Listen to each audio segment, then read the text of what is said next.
Hai, nama saya Nur Atira binti Rahman, nombor matrik 76179. Untuk pengalaman kerja lapangan, saya berpeluang bekerja di Desa Bina Diri, Kuching. Pada mulanya, saya dan ahli kumpulan berfikir bahawa agensi tersebut merupakan agensi yang menempatkan untuk orang gerandangan yang biasa dan normal saja. Namun setelah saja kami sampai di sana, pemikiran kami telah berubah kerana anggapan kami sebenarnya salah. Desa Bina Diri sebenarnya terdapat penghuni yang mempunyai masalah kesihatan mental. Bekerja di Desa Bina Diri sememangnya mencabar dan mengujakan. Saya berpeluang menjalinkan kerjasama dan hubungan erat dengan penghuni yang ramai di antara mereka terpinggir dan dilupakan oleh masyarakat. Saya terharu dengan keadaan dan sikap mereka yang sentiasa ceria dengan keadaan.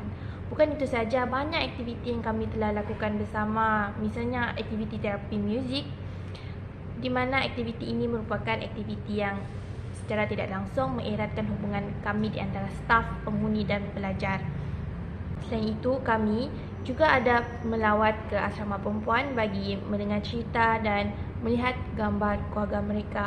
Penghuni juga sangat suka dengan aktiviti melukis, mewarna serta aktiviti yang menceriakan keadaan seperti menyanyi dan menari.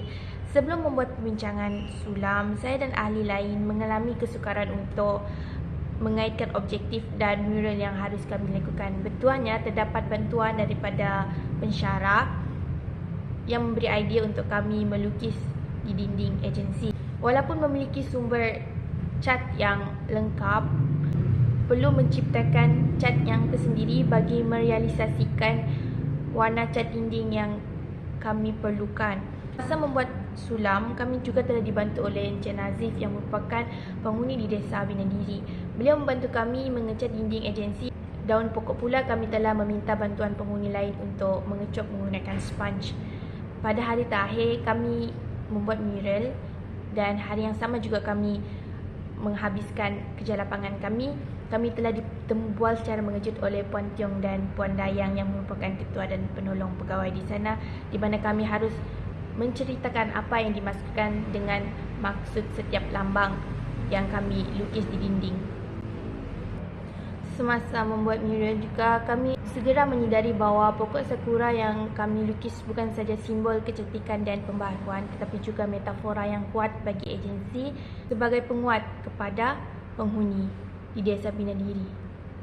Kelopak bunga sakura yang halus mewakili penghuni bekerja di Desa Bina Diri juga membantu saya memahami kepentingan pendekatan berasaskan komuniti dalam amalan kerja sosial. Saya melihat bagaimana staf dan penghuni di Desa Bina Diri saling menyokong antara satu sama lain dan betapa pentingnya penghuni merasakan semangat saling menyayangi. Juga melihat bagaimana campur tangan berasaskan komuniti boleh memperkasakan individu dan membawa kepada perubahan yang positif. Masa membuat kerja lapangan di Desa Bina Diri juga membantu saya memahami kepentingan pendekatan berasaskan komuniti dalam amalan kerja sosial.